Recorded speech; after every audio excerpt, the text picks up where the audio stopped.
नमस्कार मित्रों। आज हम लोग बहुत ही महत्वपूर्ण राजनीतिक राजनीतिक तौर से बहुत ही महत्वपूर्ण विषय है मेरे लिए। महत्वपूर्ण विषय यह है कि जो बिहार की राजनीति को लेकर है, राजनीति को लेकर यह है कि बिहार में अभी अक्टूबर-नवंबर में चुनाव होने वाले हैं, विधानसभा के चुनाव होने वाले हैं। जो भविष्य का मुख्यमंत्री कौन होंगे, आने वाले 5 साल के मुख्यमंत्री के लिए भविष्य के बिहार के मुख्यमंत्री कौन होंगे उसको तय किया जाएगा। चूँकि जो वर्तमान सीएम है 2005 से लेके 2025 तक, अगर 1 और 1.5 साल का जो गैप है, जिसके दौरान जीतन राम मांझी 2014 के और 15 के बीच में मुख्यमंत्री रहे हैं, अगर इस पीरियड को हटा दे तो लगभग 19 साल के आसपास तक मुख्यमंत्री रहे हैं नीतीश कुमार। और चूंकि लंबे समय से रहे हैं तो इनको जो विपक्षी है, जो सबसे बड़ा विपक्षी है बिहार के आरजेडी, जिसके प्रमुख फिलहाल लालू यादव हैं और उनके बेटे तेजस्वी यादव हैं, और एक प्रमुख नेता जो सबसे वरिष्ठ नेता माना जाता है फिलहाल आरजेडी में, वह है राबड़ी देवी। तो उनके द्वारा लगातार नीतीश कुमार पे मॉकरिंग किया जा रहा है, मतलब उनसे क्वेश्चन किया जा रहा है, विधानसभा में हो, विधान परिषद में हो, या बाहर में हो, विधानसभा से बाहर में हो। लगातार जो विपक्ष है उनके द्वारा आवाज उठाया जा रहा है कि मतलब सरकार लंबे समय से है, और जितना लंबे समय से है उस अनुसार सरकार काम नहीं कर पा रही है। तो इसी को लेके जो नीतीश कुमार ने गुस्से में आके, या उनका स्ट्रेटेजी मान लीजिए, क्योंकि वो 20 साल से मुख्यमंत्री रह रहे हैं, कम सीट आने के बाद भी तो कोई कम मतलब बेवकूफ लोग तो है नहीं, विद्वान ही व्यक्ति हैं, राजनीति का समझ है उनको। तो उनका एक वक्तव्य था कि फिलहाल ही विधान परिषद में 12 मार्च को उन्होंने बोला कि अब वो विपक्षी सदस्यों को बताएंगे, है ना, विपक्षी सदस्यों को बताएंगे कि विपक्षी सदस्य के साथ साथ में पूरे बिहार राज्य के जो जनता है, जो यहाँ के निवासी है, जो यहाँ के नागरिक है, सभी को नीतीश कुमार बताएंगे कि नीतीश कुमार ने क्या काम किया है, और इसको विधान परिषद में इसको रखा जाएगा, है ना। अब विधान परिषद में इसलिए रखा जाएगा क्योंकि जो नीतीश कुमार विधान परिषद के सदस्य हैं, न कि विधानसभा के हैं। तो ऐसा नहीं कि उनके पास अधिकार नहीं है, एज ए मुख्यमंत्री के तौर पे वह विधानसभा में जाकर बैठ सकते हैं, लेकिन वह सदस्यता उनका है विधान परिषद के पास में, विधान परिषद का सदस्यता उनके पास में है।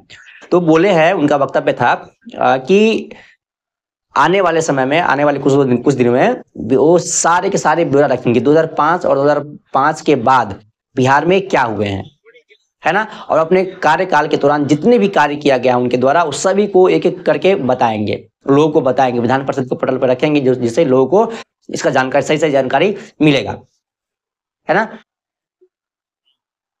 अब एक इसमें मुद्दा हो जाता है, उठता है कि नीतीश कुमार ने 2005 का जो एक लाइन रखा है, जो मीडियन लाइन रखा है, वो मीडियन लाइन क्यों रखा है? क्योंकि नवंबर 2005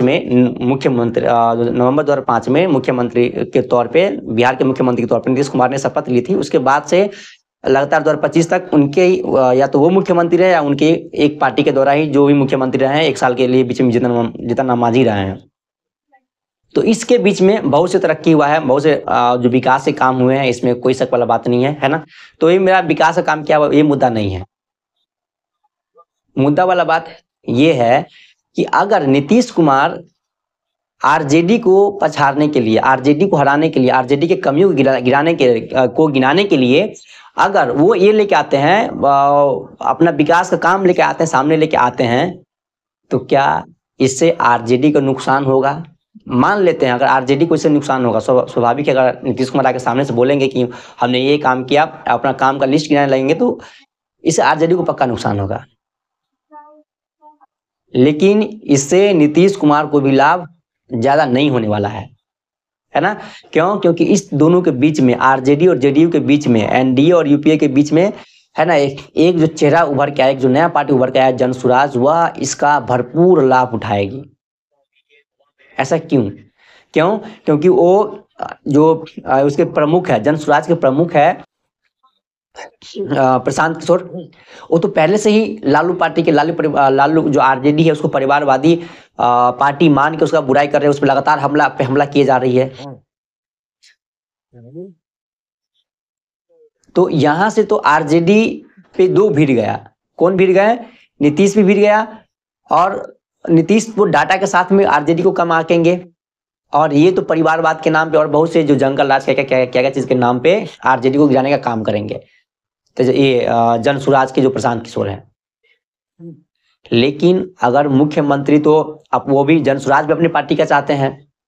जब वो चाहते हैं, जब नीतीश कुमार अपना डाटा रखेंगे सामने में, लोगों के सामने में डाटा रखेंगे, हमने 20 साल में क्या, पिछले 20 साल में हमने क्या काम किया, तो हमें एकदम बेहतर तरीके से मालूम होना चाहिए कि जो डाटा के जो सबसे बड़े प्लेयर है, राजनीतिक डाटा के जो सबसे बड़े प्लेयर है आज के दौर के भारत में, वह है प्रशांत किशोर, है ना।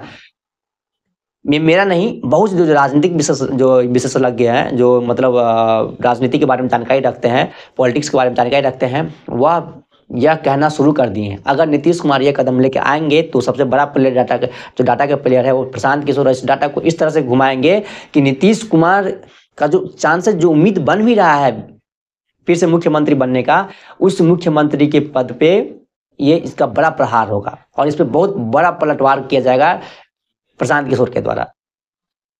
क्योंकि प्रशांत किशोर, उनका एक सबसे बड़ा दुश्मन आरजेडी, मतलब राजनीतिक तौर पे जो दुश्मन है वो आरजेडी है ना।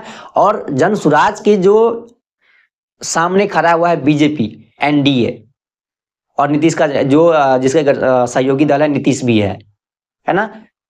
तो मुख्यमंत्री नीतीश रहा है, तो मुख्यमंत्री और लगातार एनडीए के सपोर्ट से मुख्यमंत्री अगर 2-3 साल बीच में छोड़ दिया जाए तो लगातार मुख्यमंत्री जो एनडीए है, जो नीतीश कुमार है, एनडीए के सहयोग से रहे हैं। तो इतना गलतियां गिनाएंगे, सब गिनाएंगे कि लोग भूल जाएंगे कि नीतीश कुमार ने उनके लिए क्या किया है। क्योंकि जो डाटा के प्लेयर है, क्योंकि जब डाटा हमारे सामने आएगा तो डाटा को तो बहुत तरीके से खेल सकते हैं, है ना। और खेल के इस तरह खेल बिगाड़ेंगे कि तीनों का, बीजेपी, आरजेडी, नीतीश, है ना, ये जो मजबूती है तीनों में, तीनों का जो अपना अपना वोट बेस है ना, उस वोट बेस में गजब का सेंध मारेंगे प्रशांत किशोर। तो बहुत से जो राजनीतिक विशेषज्ञ हैं उनका मानना है कि अगर नीतीश कुमार यह कदम उठाते हैं तो यह नीतीश कुमार के जो राजनीतिक कैरियर है, जो मुख्यमंत्री वाला कैरियर है, उसके लिए संभवतः यह नुकसानदायक हो। अगर इस विषय में कुछ नया अपडेट होगा तो इस पर हम जरूर बात करेंगे। फिलहाल के लिए धन्यवाद।